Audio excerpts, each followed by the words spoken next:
Bismillahirrahmanirrahim. Meneruskan konstruksi ayat ya. Misalnya begini, Anda jangan langsung menyalahkan Nabi Adam. Saya ini sering kampanye untuk membela Nabi Adam, karena banyak kiai yang cerita Nabi Adam itu salah melulu. Nanti kan kita di surga kan nggak perlu ngajukan kredit, nggak perlu punya istri cantik yang minta ke mall, karena kelebihannya bidadari itu cantik, tidak minta belanja. Sudah gitu di madu juga nggak protes. Tapi kalau di dunia itu sudah minta belanja, di madu protes.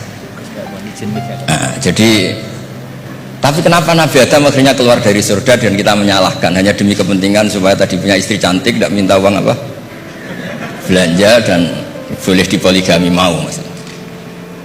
Di konstruksi ayat itu tidak ditampakkan, tapi semua ahli tafsir tahu. Misalnya fadallahuma bihurur, setan menipu Adam dan Hawa dengan curang. Hurur itu nipu. Jadi kalau ngaji nipu itu mulai dulu itu ya gurunya setan itu.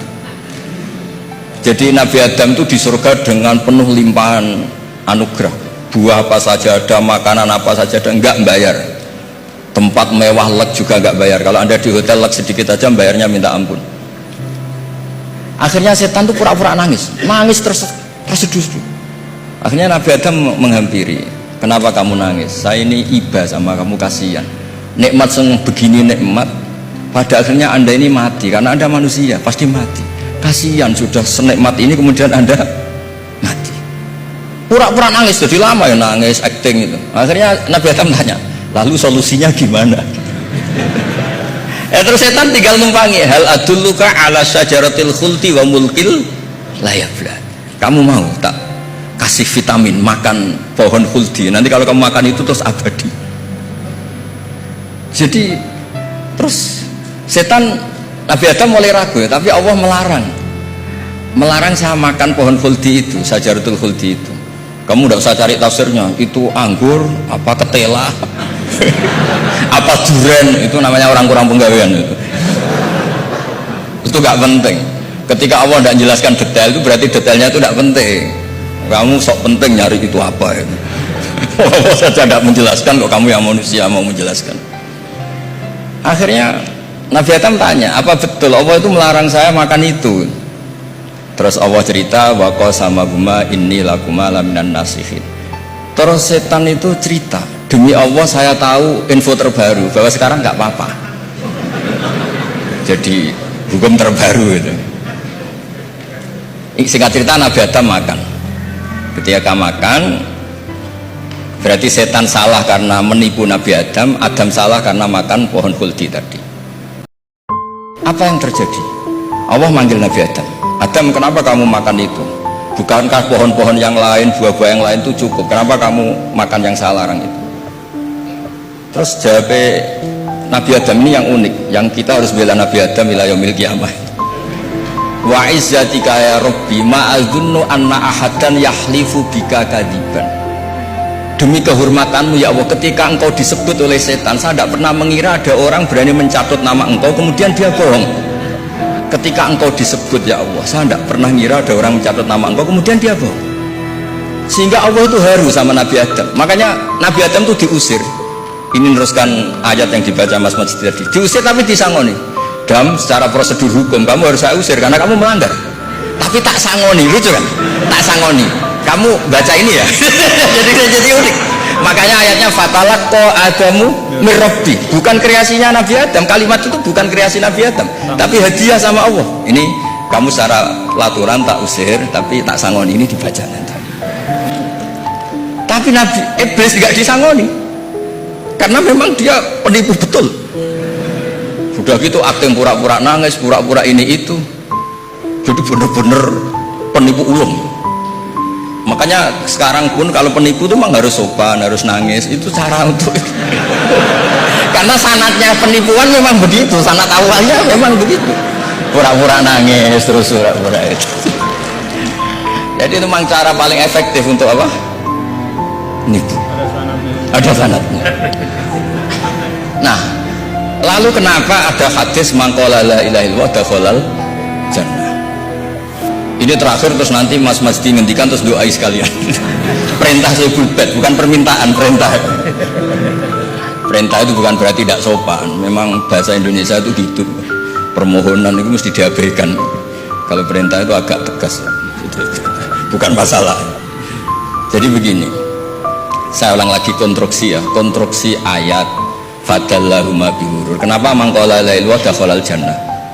Itu unik. Kalau kita baca hadis, ada orang itu pendosa, salahnya sudah minta ampun, sama Allah dipanggil. Ini hadis musnad, riwayat Musnad Ahmad dan banyak riwayat yang lain. Dipanggil, fulan kamu kesini, kamu lihat itu apa? Bok Gusti. Berapa? 99. Per bok itu maddul basar, sepanjang mata melihat itu isinya dokumen kesalahan dia. Jadi nggak kayak yang di pengadilan itu hanya beberapa tumpuk. Itu sepanjang dia lihat itu kesalahannya dia, sepanjang dia melihat. Sudah gitu jumlahnya 99. Ya dia putus asa, dia tidak akan masuk surga. Kemudian sama Allah, sudah kamu tenang saja, diambilkan bok kecil, kecil sekali, paling sak bok jam tangannya. Dah, innaka lan tuzlamal yaum, kamu tidak akan terdolimi. Kenapa Gusti? Ini kamu punya kebaikan ini kecil sekali. Ya apa efeknya Gusti? Kan nggak ngefek kesalahan seperti itu. Kemudian bandingannya hanya kebaikan sekecil itu.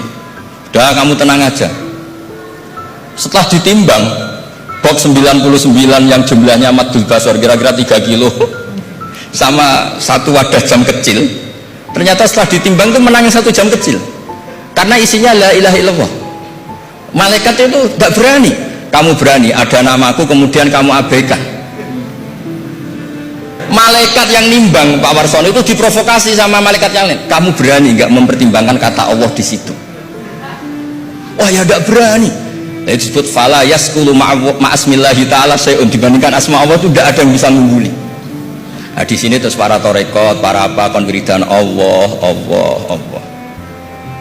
Tapi karena kita ini sekarang sudah tidak ngaji, malah tanya gunanya apa sih mulu Allah, Allah. Lu nyebut pengirannya orang-orang gunanya. Oh ini sedang nyebut Tuhannya, kok kamu tanya gunanya apa? Kamu tak kasih uang aja tidak pernah tanya gunanya uang ini apa? Pas dijak wiridan tanya gunanya apa sih?